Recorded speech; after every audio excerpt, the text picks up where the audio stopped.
చాలా డెవలప్ చేస్తాము. ఇంతవరకు చాలా మందిని నేను డెవలప్ చేసినామంటున్నాడు కదా సార్. ఆ మాటే అవసరం లేదు. ఆయన ఇంతవరకు ఏమి చేయలేదు, ఇటు వచ్చింది కూడా లేదు.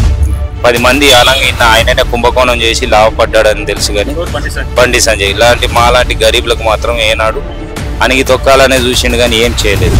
బోయినపల్లి వినోద్ కుమార్ కూడా ఇది వరకు పార్టీలో ఆయన ఎంపీగా గెలిచినప్పుడు కూడా ఆయన వల్ల కూడా ఏం మాకు అంత జరగలేదు మంచి పనులు. అందుకే అంతకుముందు ఓడిచ్చినాం. బండి సంజయ్ మీద నమ్ముకొని ఆయనను గెలిపించినాం కానీ ఆయన కన్నా ఎక్కువ డబల్ మోసగాడు వెళ్ళిండు.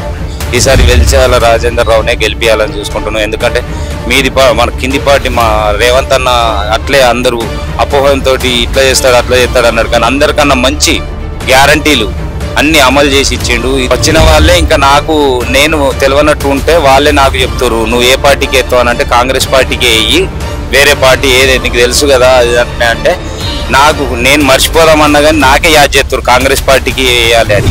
నాకు 50 ఏళ్ళ నుంచి ఎప్పుడైనా కాంగ్రెస్ పార్టీ మంచిగా అనిపిస్తుంది. కానీ మధ్యలో కొద్దిగా అది ఇది అని మంది మాటలలో విని బీజేపీకి వేసినాం, నష్టపోయినాం. బీఆర్ఎస్కి వేసినాం, నష్టపోయినాం. ఏనాడు ఒక్క రూపాయి నేను ఇక్కడ 15 ఏళ్ళ షాప్ పెట్టి ఏనాడు ఏ పార్టీ వాళ్ళు మాకు ఒక లోన్ ఇవ్వలేదు, ఏమీ సాయం చేయలేదు. ఏనాడు మాలాంటి వాళ్ళు నచ్చి కూడా మమ్మల్ని అడగలేదు.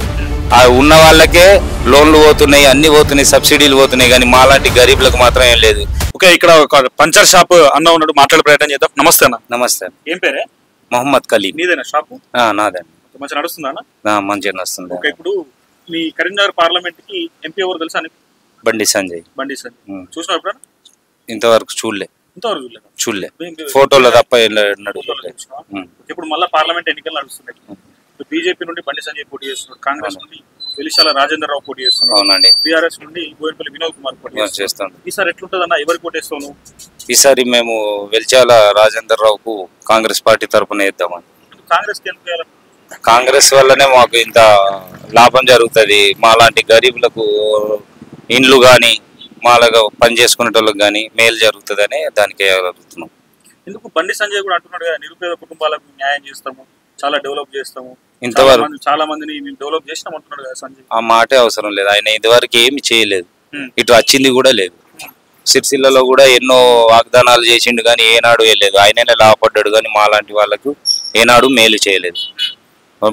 10 మంది అలాగే ఆయననే కుంభకోణం చేసి లాభపడ్డాడని తెలుసు కానీ బండి సంజయ్ ఇలాంటి మాలాంటి గరీబులకు మాత్రం ఏనాడు అణిగి తొక్కాలనే చూసిండు కానీ ఏం చేయలేదు అతను. బోయినపల్లి వినోద్ కుమార్ కూడా ఇది వరకు పార్టీలో ఆయన ఎంపీగా గెలిచినప్పుడు కూడా ఆయన వల్ల కూడా ఏం మాకు అంత జరగలేదు మంచి పనులు. అందుకే అంతకుముందు ఓడిచ్చినాం. బండి సంజయ్ మీద నమ్ముకొని ఆయనను గెలిపించినాం కానీ ఆయన కన్నా ఎక్కువ డబల్ మోసగాడు వెళ్ళిండు. ఈసారి వెలిచాల రాజేందర్ రావునే గెలిపియాలని చూసుకుంటున్నాం. ఎందుకంటే మీది మన కింది పార్టీ మా రేవంత్ అన్న అట్లే అందరూ అపోహంతో ఇట్లా చేస్తాడు అట్లా చేస్తాడు అన్నాడు, కానీ అందరికన్నా మంచి గ్యారంటీలు అన్ని అమలు చేసి ఇచ్చిండు. ఇది వరకు ఆయన అన్నదానికన్నా ఎక్కువనే చేస్తుండు మాకు. ఆయన వల్ల మేము ఇంత లాభపడుతున్నాం. అది అట్లాగే మీది పార్టీ కూడా మాకు రాహుల్ గాంధీ గెలిచిండు అని అంటే మేము బాగా చాలా అందరం సంతోషపడతాం. ఆయన వల్ల మేలే జరుగుతుంది కానీ నష్టం ఏం జరగదు మాకు. అదే షాప్ లో ఉన్న చాలా మంది వస్తుంటారు డైలీ. వచ్చిన వాళ్ళే ఇంకా నాకు నేను తెలియనట్టు ఉంటే వాళ్ళే నాకు చెప్తారు, నువ్వు ఏ పార్టీకి ఎత్తావు అంటే కాంగ్రెస్ పార్టీకి వెయ్యి, వేరే పార్టీ ఏదే నీకు తెలుసు కదా అని అంటే నాకు నేను మర్చిపోదామన్నా కానీ నాకే యాద్ చేస్తారు కాంగ్రెస్ పార్టీకి వేయాలి అని. అలాంటి నా కస్టమర్ అలాంటి జనమే మనకు వేయమన్నప్పుడు నేను సపరేట్ గా వేరే దిక్కేసి నష్టపోయే కన్నా కాంగ్రెస్ పార్టీకి మేలు చేసుకుంటే నాకు కూడా మేలు అవుతుంది, నాలాంటి నలుగురికి మేలు అవుతుంది.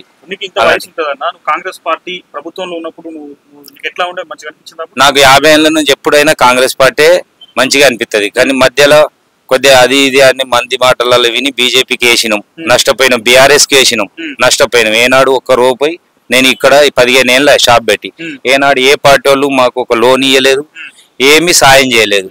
ఏనాడు మాలాంటి వాళ్ళు నచ్చి కూడా మమ్మల్ని అడగలేదు. ఉన్న వాళ్ళకే లోన్లు పోతున్నాయి, అన్ని పోతున్నాయి, సబ్సిడీలు పోతున్నాయి, కానీ మాలాంటి గరీబులకు మాత్రం ఏం లేదు.